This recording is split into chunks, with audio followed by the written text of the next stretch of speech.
Hey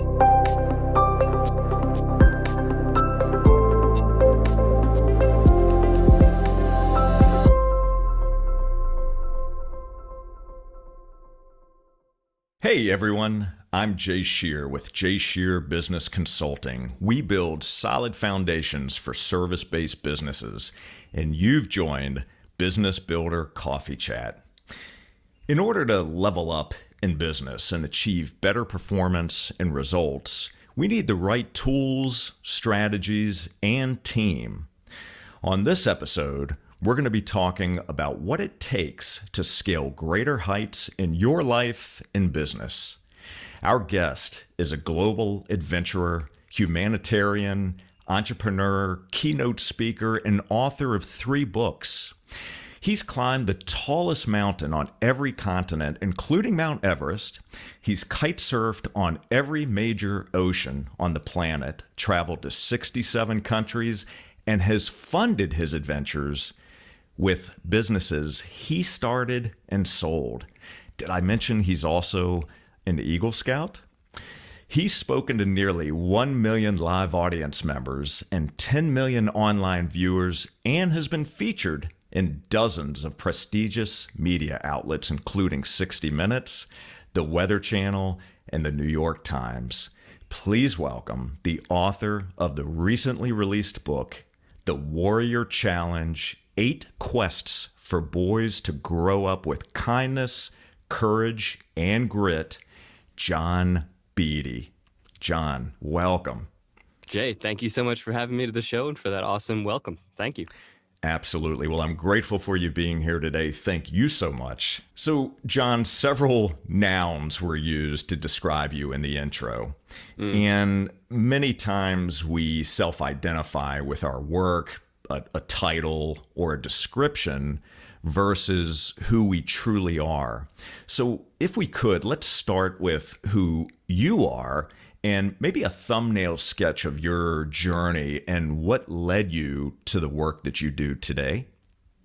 Man, that's a great intro. That's an awesome question. Who I am, and this kind of goes right into it, getting deep right off the bat. I used to want to be, like Bruce Lee suggested, I used to want to be water, like adapt, flow. He said that that's the greatest force because it can overtake mountains. Like a river over time can destroy, wipe out an entire mountain. It can also change into ice, like it's adaptable. That's not me. It really doesn't jive. I am the mountain. Like that's who I feel I am at my core. And that's what I've realized throughout this entire year of 2020, of COVID. I'm rooted.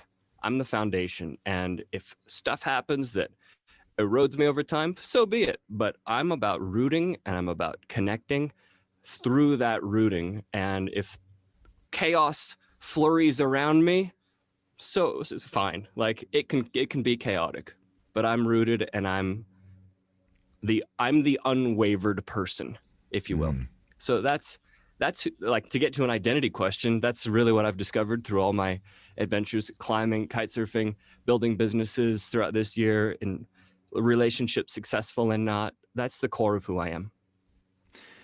So if we were to go back before all of the adventures really began, and if I had asked you that same question at that point in time, how would you have answered it? Would your answer have been different? Yeah, so to the first part of that original question of like what happened way back when, my answer would have been all the nouns. It would have been, I'm the adventurer, I'm the business entrepreneur, I'm the guy seeking relationship, or the guy seeking friendship, or the guy seeking all these things, this chaser. No longer. Now those things can come after me, right? Those things can chase me, and I'm just here, and you know what? It actually works so much better. Like it just comes, the things that I want to attract into my life, and it's amazing how when you have that shift of mindset, that you're not the person like grasping, which is what I previously was. You get the things you actually were once grasping for. Mm-hmm. Yeah, that's very, very interesting, and I can feel that response. I can look back at my own journey, and there have been many times throughout my life and my career where I was chasing things, whether it was Mm-hmm. chasing titles, chasing money, chasing labels. Right? Yeah. That's what I attached my own self-worth to. And we find through different life experiences that there's a better way. Absolutely. And you know, if somebody's in that moment where they're like, man, I feel like I am one of those chasers, a little tip, the thing that really worked for me was connecting with the emotion that that feels like. If you're chasing something, you're like, this is frustrating, it's exhausting, and you keep thinking, oh, I want to stay in this frustrated, exhausted state in order to keep pushing to get this thing I want. I'm going to chase after that. And it's like, oh, and then finally, if you really look at what's underneath that frustrated, exhausted feeling, it's anger, right? Like, and you get to a point of like, screw this. Like, I'm done. When you get to that point of screw this, I'm done working on the things that aren't coming my way. And then you just say, okay, well, what's going to cause peace in my life? Just finding this sense of being rooted, of being grounded, the mountain, as I said, that I define myself as.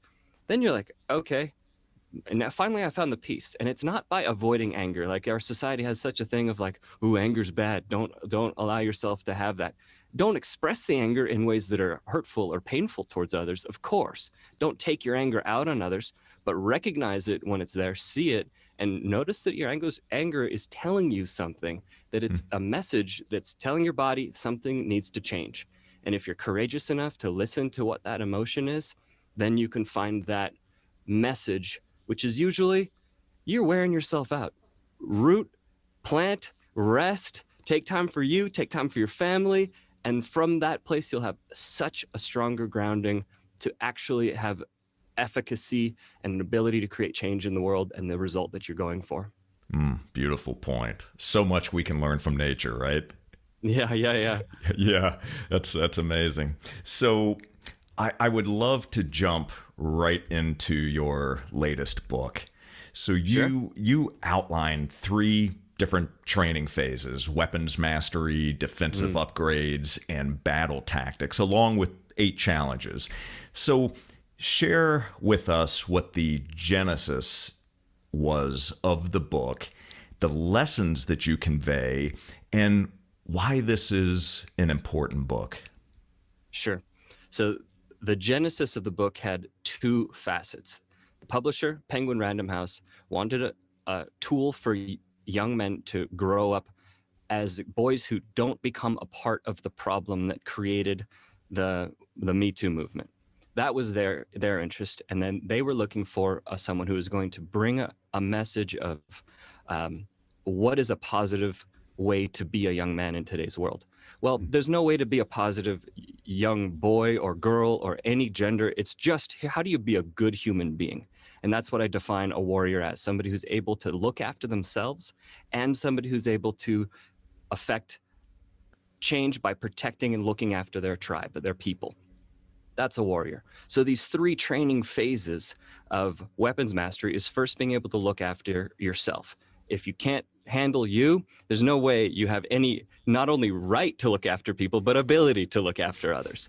So then training phase 2 is about empathy, really. It's about understanding that others are also a part of your experience. So when I say defensive upgrades, it's all like themed for young men to see that there's a this like warrior theme. So it's all built around this battle motifs.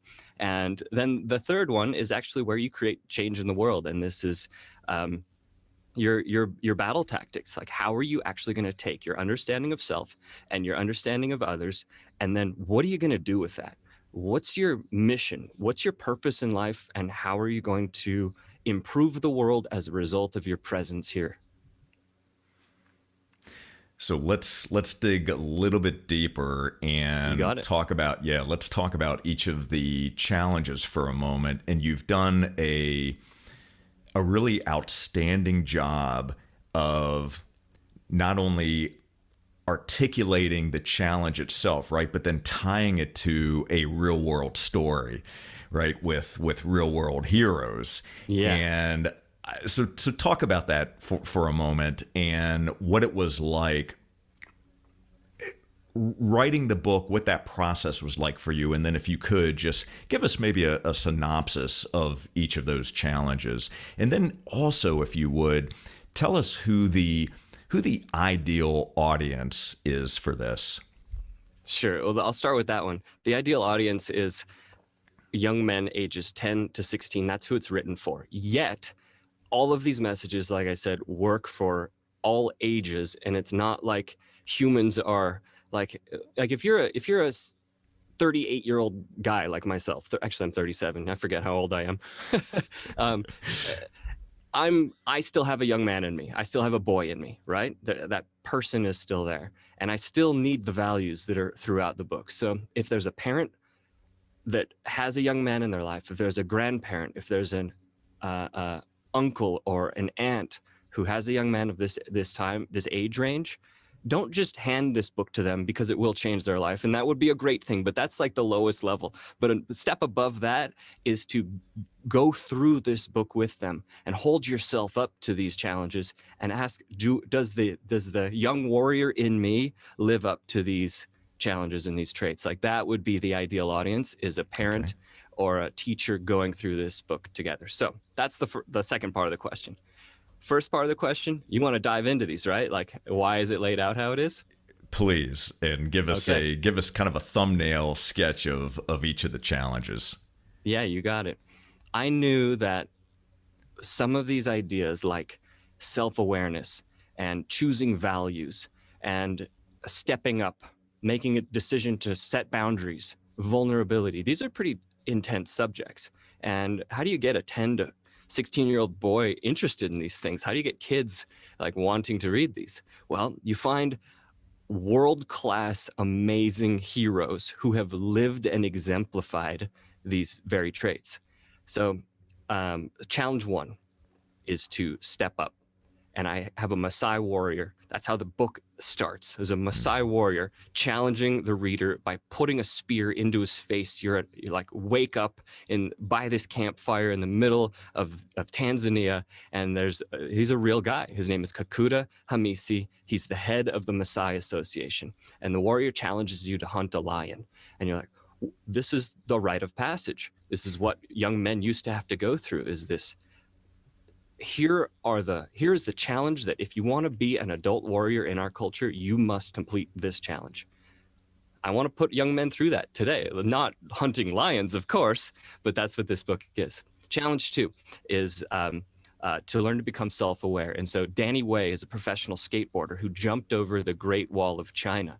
And it was like this insane feat, and he's doing it on a broken ankle from his test run from the day before. And it's like, how the heck does this guy land? And he sticks it. Not only that, but he jumps 5 times. And the second time he does a perfect 360 over the Great Wall of China. How do you get out of your own head and put your thoughts aside? Because his ankle is screaming at him, right? His ankle's going, this isn't like possible. You can't do this. But Danny Way had self-awareness. He's in the middle of the sky, 70 feet above the Great Wall of China, and he's able to be aware of himself, observe his surroundings, and find peace and calm amidst that.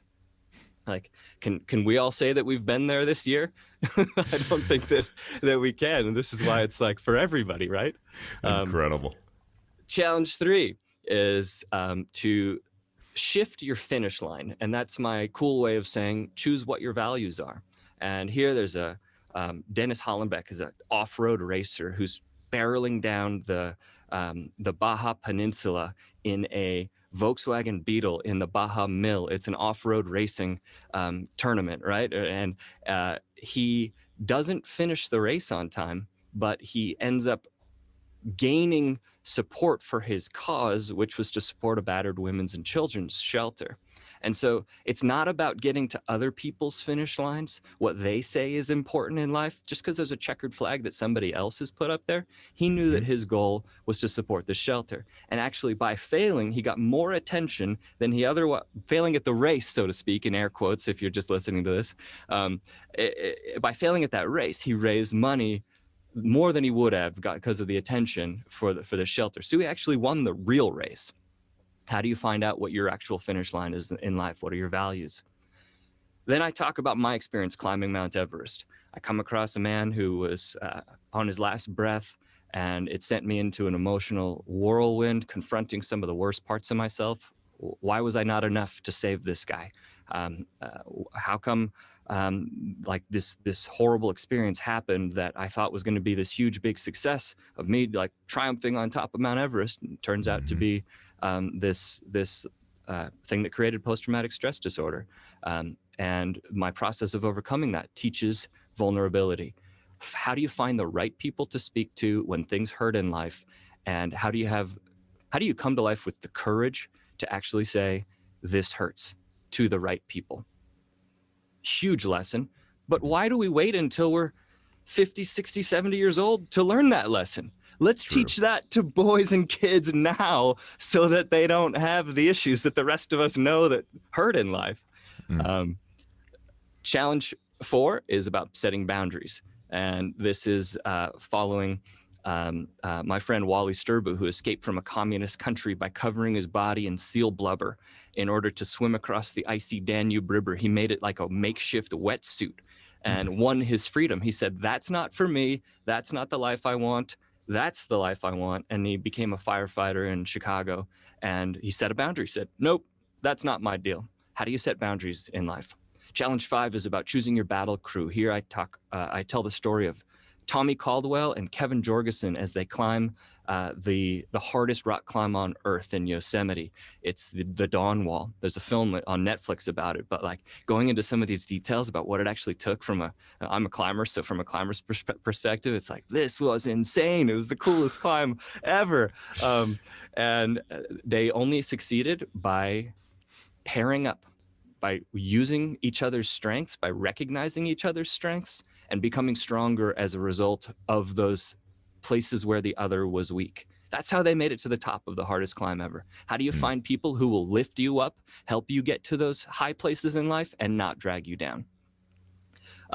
Okay, so challenge 6 is now about grit. Here I talk about Ernest Shackleton going to Antarctica and rescuing all his men after his ship sank through an iceberg on this 2-year-long insane journey of eating penguins and like his men falling through the ice. How do you endure when things seem impossible? Challenge 7 is about overcoming toxic traits. Challenge 8 follows the story of Robert Smalls, who is, to me, the most incredible historical figure of the Civil War that nobody knows about. Have you ever heard of Robert Smalls? I want to say I have outside of your book, but go ahead and enlighten us. Got you. Smalls is unbelievable. He was a slave who stole a Confederate ship, a warship, pretended to be the captain by learning his body language, dressed up in his outfit after months of asking his men, who was escaping with him and his family, do I look like Relier, who was the name of the captain? Do I look like him? And he'd match his pace, match his gait, the speed of his movements. He learned every position of the underwater mines throughout the Charleston, South Carolina waterways. He helped to place some of these mines as his part of his duties as a slave. So he knew where a lot of them were, but he memorized them. He memorized the calls of what it took to, like the secret codes to get past each of the 5 checkpoints. And as this captain, he straight up waved goodbye to the guards, sailed off with their boat, went past each of these mines in the cover of darkness, waved at 5 checkpoints as the like what balls this takes to stand on top of the ship. Hey, it's me, sailing your ship away, peace. he gets to the line of the Union Army. They start training their guns on him, and of all people, his wife saves the day. She raises the sheet that she took from the hotel where they met, raises it as this white surrender sheet. And then when the Union Army realized that there were no whites on board, they're like, oh my gosh, this is like, what an incredible thing. And they welcome them in. And then Smalls ended up not just escaping and winning his freedom, but he is the reason, in many historians' opinions, that the North won the war, because he personally lobbied to Lincoln and to the commander in the military commander in chief. That's not the right word for it. Who's the guy in charge of the? I'm blanking on the. Anyway, the guy in charge of the military, he petitions to him, and he ends up getting an extra something like 100,000 extra troops, which were the reason that several of the battles turned the way that they did. He set up education. He set up newspapers. In every single juncture in life, he improved the world in however he could with what he had at his disposal. He recognized what problems there were, and he fought battle after battle after battle right up to the day he died. My hero. Remarkable. So that's the book. Just incredible. So again, so many powerful stories and lessons that come out of this book. And you know, as you mentioned about the age group that the book is appropriate for, I look at this book and great lessons, very, very important at an impressionable age, right? Yes. Where we want these types of lessons to resonate. This book, to me, and the lessons that you have outlined, expand much, much further because they're applicable really for anyone. And I look at the journey of an entrepreneur. I look at the journey of someone who's starting a business and what it takes, the type of mindset, right? Having grit and resilience and showing up and having that warrior's type of mindset to be able to navigate the challenging waters. And it's interesting because everything that you talk about in this book are very similar lessons that are parallel to what a business leader has to go through. And so, first of all, I'm so glad that you've brought the book to life and that it's available for us. And we're going to talk more about this at the end, but this is definitely a book that anyone and everyone should go out and purchase because the lessons are extraordinary.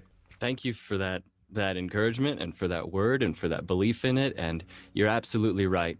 This is not just, these concepts are not just for young men, they're for humans. And I would love to have 8 quests for girls to grow up with kindness, courage, and grit. I would love to have 8 quests to be a warrior in today's world.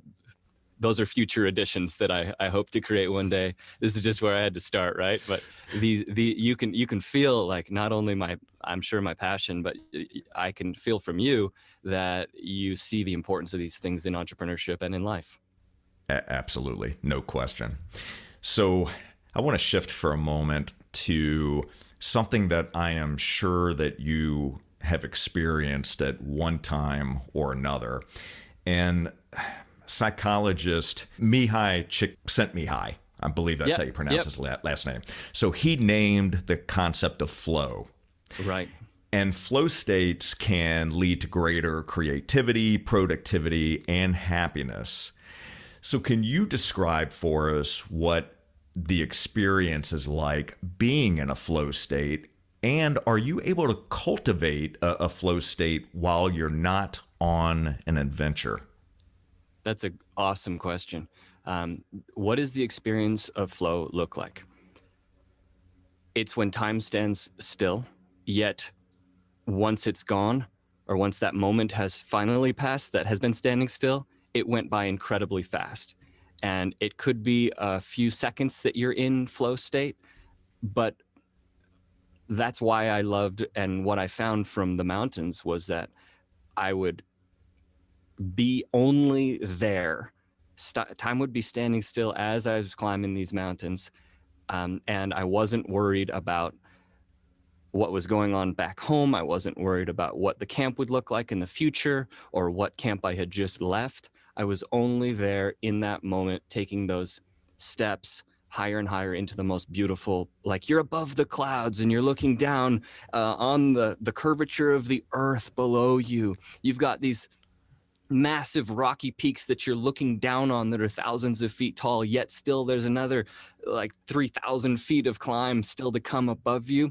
But you don't care about getting to the top and you don't care about where you were. You just are there doing your thing, like in the moment. You don't have to be on a mountain doing this. You can play tennis. You can be jumping over the Great Wall of China. You can be doing a podcast. Like here, I've had it with you in some of the moments where I've like told these stories and talking about Smalls. Like I have felt like nothing else matters. I'm just here like embodying Smalls. That's what it is. Do I have to go on a great adventure now to get that? I don't. I used to, but I learned some of the elements which anybody can apply. One of the huge elements of flow is your breath. If you're not in tune with watching your breath and seeing the way that your lungs react to what's going on around you, freaking figure that out. Like that is a critical thing that we all have to do because most of us breathe super, super shallow. Mm-hmm. I have an app, it's called Headspace. Almost every single morning I sit and meditate and all I'm doing is watching my breath fill up my lungs. And taking these full deep breaths is a key to finding flow. Another key in my experience is proper hydration. Like people make fun of me because I carry around this 1.5 liter thing of water, this Nalgene bottle. I'm like, well, it puts me in flow state when I'm fully hydrated. So make fun all you want. I love it. I'll be in flow and you can be pissed at your life. That's fine. There you go. And in order to get there, you've got to do the things that you would do regardless of money coming at you, regardless of who would criticize, and to be so courageously choosing that path for yourself that any other element be damned. I just want to do this one thing right now. It's an incredible feeling. And what about you? What are your experiences with it? So something similar that you just mentioned, and I want to unpack this a little bit, and it's around headspace and meditation. So meditating is one area where I can find that, and it doesn't happen every time by any stretch of the imagination, but there are times when I'm meditating where I'm focusing on one thing in particular, whether it's my breath, a certain part of my body, where and some people call flow states being in the zone. So it's that feeling, like you said, where time just stands still, and it's an incredible feeling. But that's usually where it occurs for me, is in some sort of meditation practice. And there's also times where if I'm sitting at my desk, and usually it's in the morning where I find that I'm most productive, where I'm using most of where I'm doing a lot of the deep work, a lot of the mental capacity that I need to use in those moments when it's quiet outside. It's early in the morning. I'm focused on something that I'm doing the deep work on. That's another time when that can occur. And next thing I know, I look up and an hour has gone by, and it literally felt like it was a minute. So, but I want to touch on something, and that's the meditation practice. So I've also used Headspace. It's a great app. I love listening to the voice. It's incredible. Right. Good old Andy. Yes, he's amazing. So what has meditation done for you? What have been the benefits that you've seen, and how has that helped you in your businesses and just how you show up to life every day? The best tangible result that I've got from meditation is lengthening the space between stimulus and my response. Most of us have this thing where we're like, thing happened that was negative, blah, blah, blah, blah, blah, blah, blah, blah, and that's your that's your emotional reaction, and you just go on what the feeling says you should in the time, and then later you're like, oh, maybe I shouldn't have gone at it like that, or maybe you did it great and that was a good thing you did, and you have this then judgment on what you did because you start looking back and you're like, did I handle that right? Instead, and that, by the way, that goes for everything. It goes for business choices, it goes for relationships and family moments, it goes for schooling, like education, it goes for everything. What meditation has done for me is created a deep sense of value for responsibility. And most people look at responsibility as a burden. Like, I have all these responsibilities. Like, it's this massive 80-pound backpack you're carrying around. Like, I'm adulting right now, all these responsibilities. No, responsibility is a joy, because look at the word. Response ability. It is the ability to thoughtfully respond. And so what meditation has done has extended the space between stimulus and my response. It's created the ability to take a split second in any moment to say, how, based on that thing, am I going to put my emotions aside and then choose my response, choose my reaction, if you will, instead of just off the cuff, blah, blah, blah. It's like, there's how I want to show up in this moment. I'm going to decisively choose to be that way right now. That's what meditation has done, and that's why I think it's a beautiful practice. I love that. And it's ironic that you mention about that gap between stimulus and response. So on, I believe it was the last episode of this show, the person that I was speaking with, I had brought up a Viktor Frankl quote from Man's Search for Meaning. And Viktor Frankl talks about that exact point, that gap between the stimulus and the response. That's where our power comes from. Yeah. And I couldn't agree with you more about the benefits of meditation and being able to pay attention to your thoughts and recognizing when that storyline starts to come up in our minds, right? We have so many negative thoughts. Or if we're driving along and someone cuts us off in traffic, as opposed to immediately responding with something negative, by going through a meditation practice, we can learn to just pause, right? Just pause for a moment.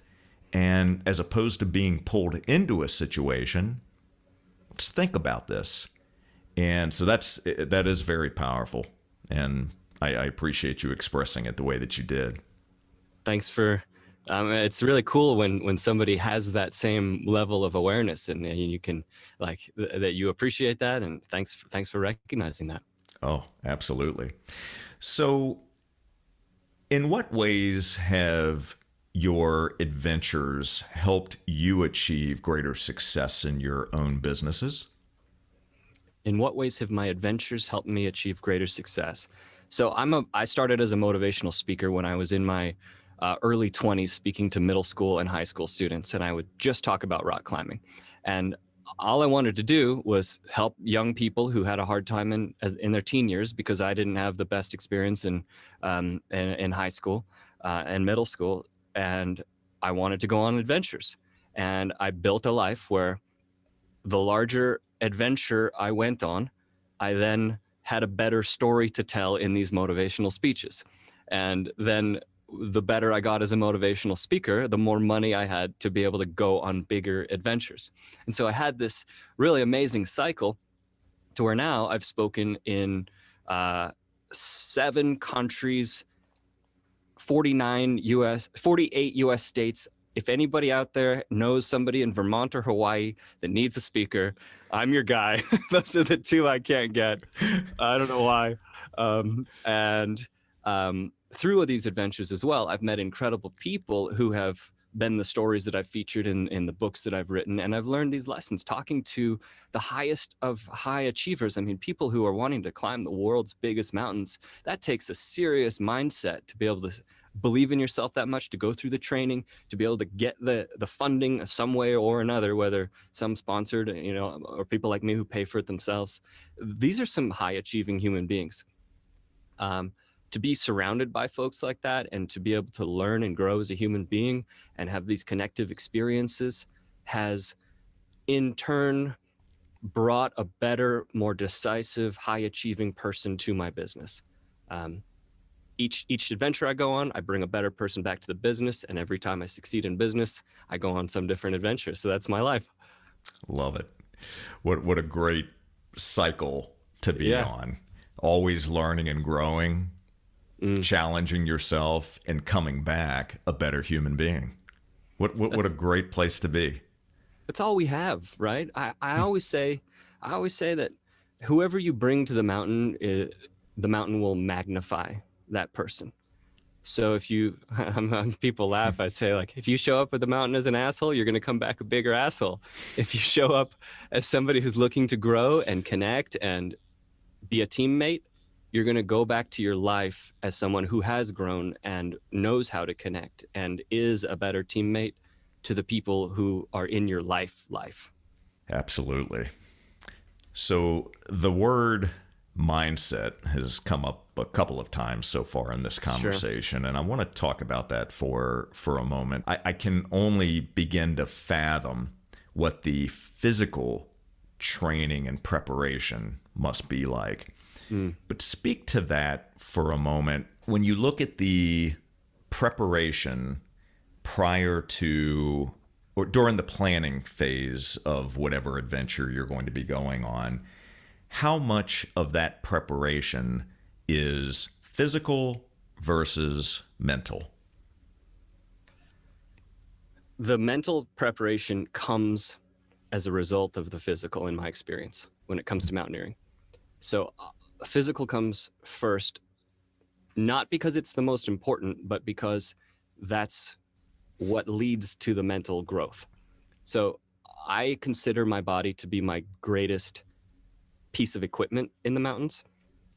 What does it look like? Well, climbing Everest, it was a minimum of one summit day every single day, plus a 4-hour workout, which was usually high intensity interval training, either in the pool, training my lungs to work without oxygen, or cardio kickboxing or cycling, working my legs. And when I kind of skipped over it, when I said a minimum of one summit day, that's 3,000 feet of elevation that I wanted to emulate no oxygen or little oxygen. So I would have a 100-pound backpack on. And even if it was on a stair stepper, climbing 3,000 vertical feet, or if I went out into the mountains, that was my baseline, because I didn't want that to be something that I was striving for. I wanted that to be something that I would fall back to. Like if that was like the bottom level of, oh, yep, every single day, you got a summit day in you, then no matter what my condition was when I got to Camp 4, I could knock out those 3,000 feet because that was my bottom standard.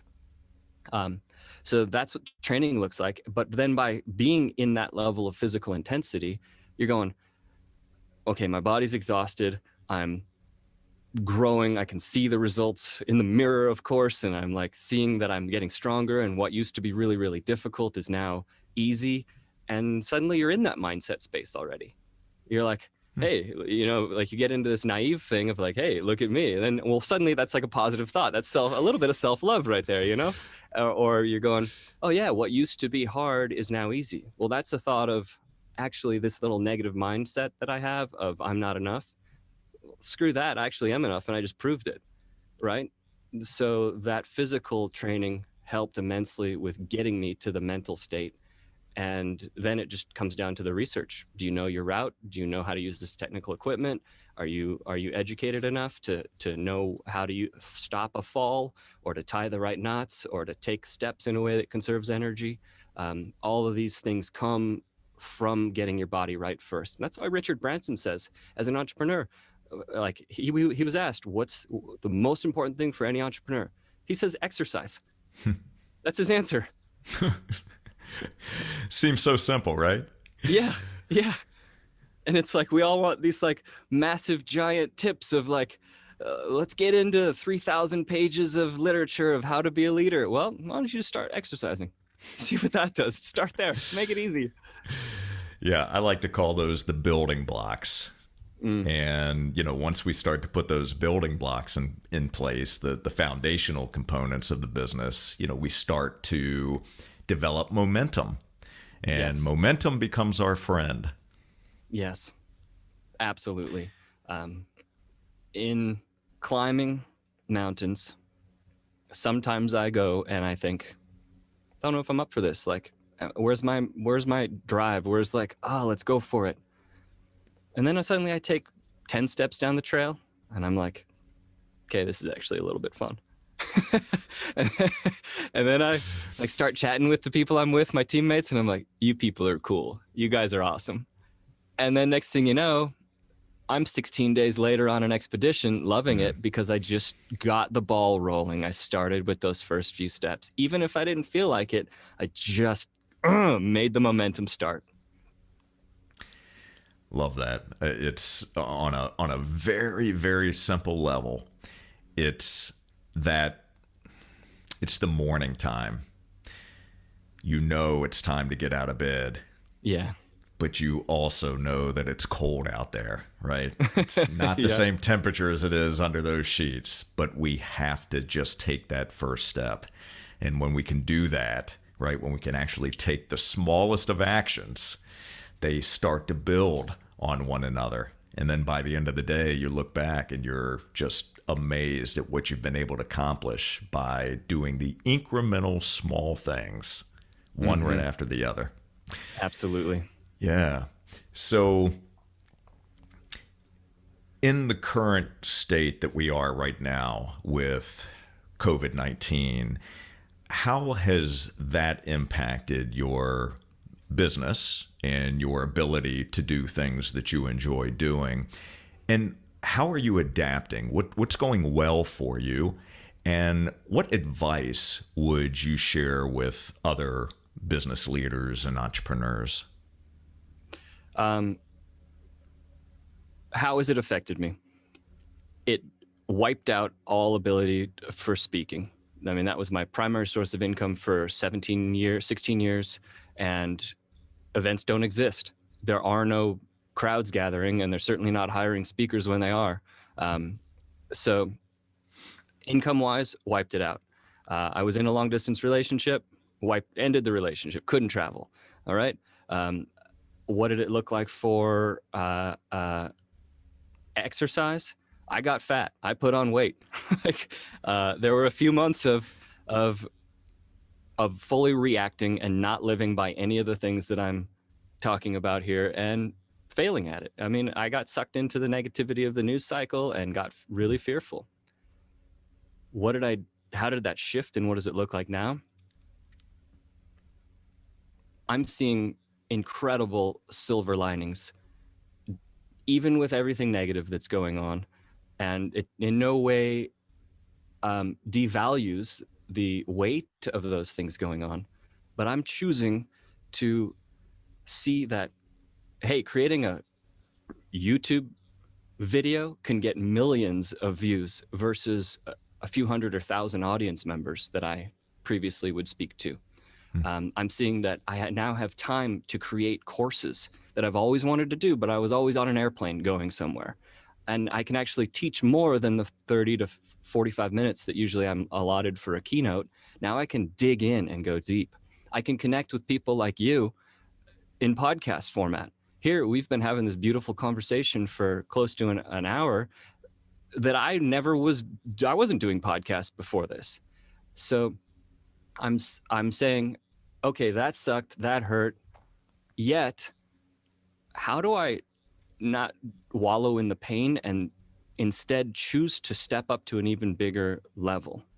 Um, when I train for climbing mountains, it hurts. My body hurts.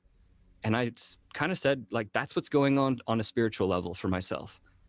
That time, like from February through June or so, July, when I was in that state, that was the hurting, that was the breaking, that was the training, right? Now I'm experiencing the growth on the other side. When it comes to relationships, I'm asking and demanding for a higher standard from those who are around me, and that's caused some people to fade away. But you know what? In a few weeks, suddenly people showed up that were much higher. And it's like, oh, isn't that funny? You make some extra space, and then suddenly better, like the people who are more aligned with your values suddenly show up because you made that choice. That's incredible. Like, and that's how it works for everything in life. And how is COVID? I was reflecting on this morning while meditating. How has COVID affected my business? It's caused me to step up to levels that previously I wouldn't have had the motivation or the encouragement to step up to. And while I didn't want it, and while I moaned and complained and said, like, this sucks, and was applying for the Paycheck Protection Program and all these government funding things, the EIDL, while I was moaning through all that, it's caused me to say, I'm not living up to what I need to live up to, and it's kicked me in the butt to choose to live up to those things. Yeah, that's incredible. Self-awareness, taking accountability, being solutions focused versus only looking at problems, and going for it, and realizing that I can do this. Yeah. I have the capabilities. I have the right mindset. I've proven to myself that I have the bandwidth to do whatever it is I put my mind to, and then just going and getting it done. Execution. Good for you. Well, I appreciate you sharing. And there are some lessons in what you said that are applicable for everyone. As we start to wrap up the conversation, there are so many areas I want to cover with you, so we may have to look at scheduling a round two. You got it. Anytime. I appreciate that. I am interested to find out, since you've written 3 books, what are 1 to 2 books that you've read that have significantly affected your outlook on life? The book that I read this year that has shifted my life immensely is the book Essentialism. It's about getting down to the bare minimum of what you actually need. And that sounds like this like hippie thing where we're all going to go live in like tiny homes. It's kind of, I kind of wish it had a different title. But the big takeaway that I've gained from that book is spot the one thing in your life that is the biggest obstacle, the biggest thing that's in the way, and then remove it or shift it or change it, and only do that one. And then notice what that opens up. Notice the change of the energy, of the finances, of the relationship quality, any of that. Remove it, cut it out. And then once you calibrate to that new speed you're at or that changed direction, what's the next thing? What's the thing that needs to go? In stock market trading, there are many, many ways to make $1 million. Yet nearly every guru in stocks will tell you these are the core set of mistakes. Don't do these things. And that's the same with mountaineering. There's only 8 ways to die on Mount Everest. Don't do these 8 things, and you can go any way you want up the mountain, right? And it's the same in everything in life. Find the things that are the biggest obstacle, the thing in the way, get them out of the way, or the biggest pitfalls, I should say. Remove them, or learn how to dodge them, or cut them out. And then you have this beautiful canvas with which to work, and there are 100 routes up the mountain. There are 100 ways to make $1 million, and probably more in the stock market. Essentialism, a phenomenal book. Perfect. So that's one. What would a second one be? Second phenomenal book is going to be, there's a book called Breath that ties back to what we were talking about in the start of this conversation. And I heard another podcast of a gentleman who was talking about how early humanoids had like perfect teeth and their lung structure is different. You know, when you look at like Neanderthals and all those sort of like races that were back then, along with humans, that they learned because they didn't have their thinking brains as developed as us. They lived more in their bodies. And we've forgotten how to be in our bodies and hence cut off our breath. And this book shows you how you can reconnect with that. And it's phenomenal. I'm at a place where I can breathe. Like, I get how weird it sounds, because I would have been weirded out by somebody saying this, but I can breathe energy into specific parts of my body.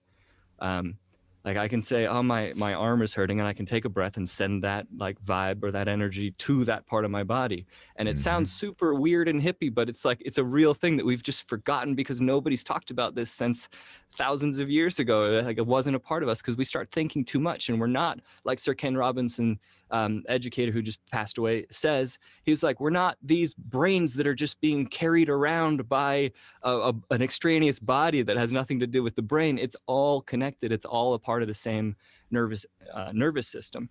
Yes. So, and the breath is how you reconnect to that. So that's why I would say that book Breath is game changing.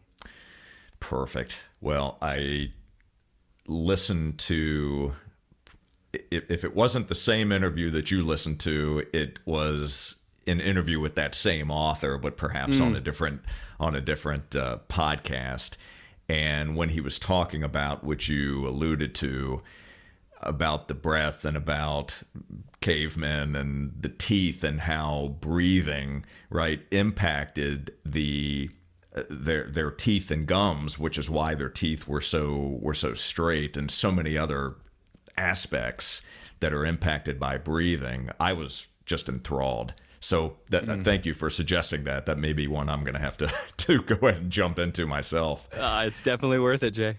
Yeah, absolutely. So speaking of the first book, and it's ironic because I had a conversation with a business group this morning around a similar topic, but what are you adding or eliminating from your life to live more fulfilled and with greater purpose? The first one was alcohol. To where I'll have a glass of wine before going to bed, or it's a weekend, nothing's going on because of COVID. I'll have like 2 or 3 nights in a row. And the next thing you know, I was like, man, my Mondays and Tuesdays and Wednesdays is kind of like, I'm just dragging. So now it's just once a week, period.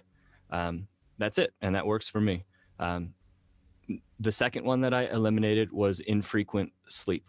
I would go on these all-night work benders, and 3 o'clock in the morning, I'm still like sending off emails or plotting out projects, and then sleeping in until like 10, like an entrepreneur can do, and you don't have another person's schedule. You're just like, I'm going to work with my flow. Well, now I have a set time when I go to sleep, even if I'm like in the moment, and I have a set time when I wake up. And even though I'm like, oh, but I'm in the rhythm. I have this like, but when I give myself this structure within which to work, the net result of the creativity is so much more, and the net result of productivity is so much more enhanced. So what got cut was the infrequent schedule of sleep. And then the one that I'm working on now is not reacting until for others' needs until noon. I'm not answering emails. I'm not taking phone calls. I'm not doing anything other than my own intent for what I would like to create and bring into the world, and using my best energy, which is in the morning for myself, to script webinars and videos and write content for books or internet web articles, or that's my time. So emails don't go out, phone calls don't get answered. They can wait until noon. That's fine. And during that me time where you can create and do what you want to do you have everything turned off, no notifications? Do you have a cell phone around you? I'm failing my way forward at it. So I've tried a few different things that I'm still sucking at, to be quite honest with you. One is to put the phone into do not disturb mode. Another one is to not fall asleep with the phone like in the beds, because then the next thing I do is reach over and grab it. One that was really helpful was to not use my phone as the alarm clock. Have a separate dedicated alarm clock, because Mm-hmm. then that's like, oh, of course I have to bring the phone into the bedroom so that I can wake up. No, buy a $12 alarm clock from Salvation Army and go back old school if you have to, and just like set the damn alarm. So that one was super helpful. And I'm learning. So if you have any tips for me, lay them on. Yeah, perhaps I might have a couple. We'll talk about that offline because All I've right, all right. I've had to deal with some of those distractions as well, and looking for creative ways to keep myself very focused. Mm. So, John, what message would you like to leave our audience with? The first one is a selfish message. If you have a young man in your life, I'll rephrase that. That's a negative mindset I have. It's not a selfish message. It's a giving message. If you have a young man in your life that you care about, whether he's your nephew, your son, your student, your grandson, buy the Warrior Challenge. It's the bright red cover. Go to Amazon right now. This book's going to change his life. It will set him up for a beautiful future where he's a self-aware human being who can look after himself and take care of the people around him. And it's written in a way that is insanely engaging, as you heard with these stories. I mean, they're like unbelievable role models. And now you don't have to be a parent who's looking at your kid like, how come you're not doing XYZ? You can just say, hey, what would Danny Way do in this moment? And that's what a lot of parents are doing. Hey, what would Kakuta Hamisi say to you right now? And you can point to these. So that's the first message. The here's for you, the listener, because I get that boys aren't listening to this right now. The message I'd give to you is learn to root yourself in a way that you become the mountain. Right back to what we said in the beginning. And it is a beautiful place to be, and you will attract more into your life and have more energy to do the things that are your true purpose, if you can find that in your own way for yourself, whether it's through climbing a literal mountain or the figurative mountains that you've got going on. Outstanding. So before I ask my final question to you, where can we go to connect? Yeah, my website is johnbeede.com, JohnBeede.com. And through that site, you can either take one of my courses, you can follow my mountaineering adventures by watching some of the documentaries I've created about the specific climbs. You can buy my books there.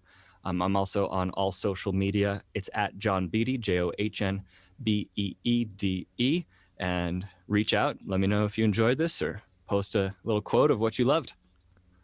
Fantastic. Well, certainly we will go ahead and link to each of those in the show notes for this episode. And here is my final question to you.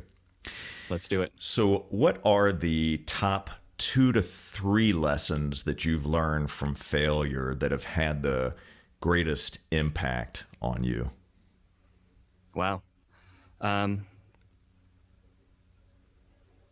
There's a mountain called Aconcagua, which is the tallest mountain in South America, which I took 4 attempts to get to the summit of.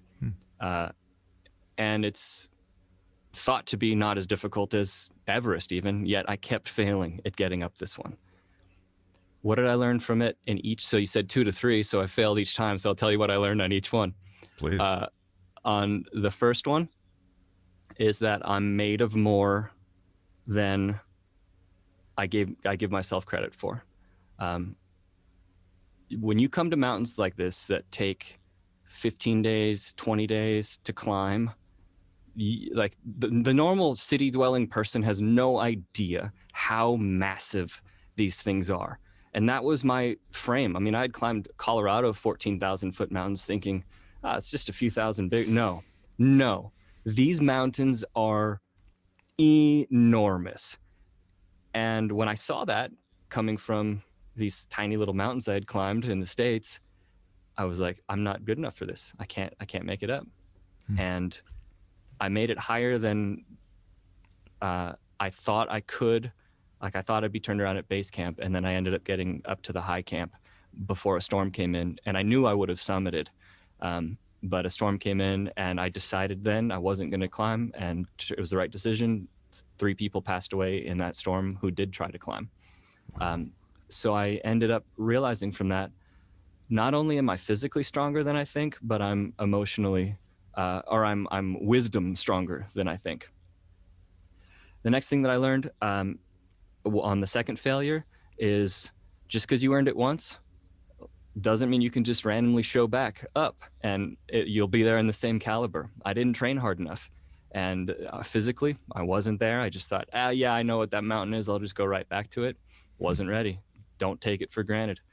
And the third failure was take time to rest and recover, because after that second failure, my lungs had filled up with fluid, pulmonary edema, and I took a month off, and I thought that that was enough time for that fluid to clear. I went back to the mountain, and I couldn't even get a few miles in because that fluid started appearing again. And so I needed that time to rest and to recover before I could finally go back the fourth time. Took a year off, went back, freaking conquered that sucker. Took all of those lessons you learned, applied every one of them a year later, Exactly. and ready to rock and roll. Exactly. Amazing.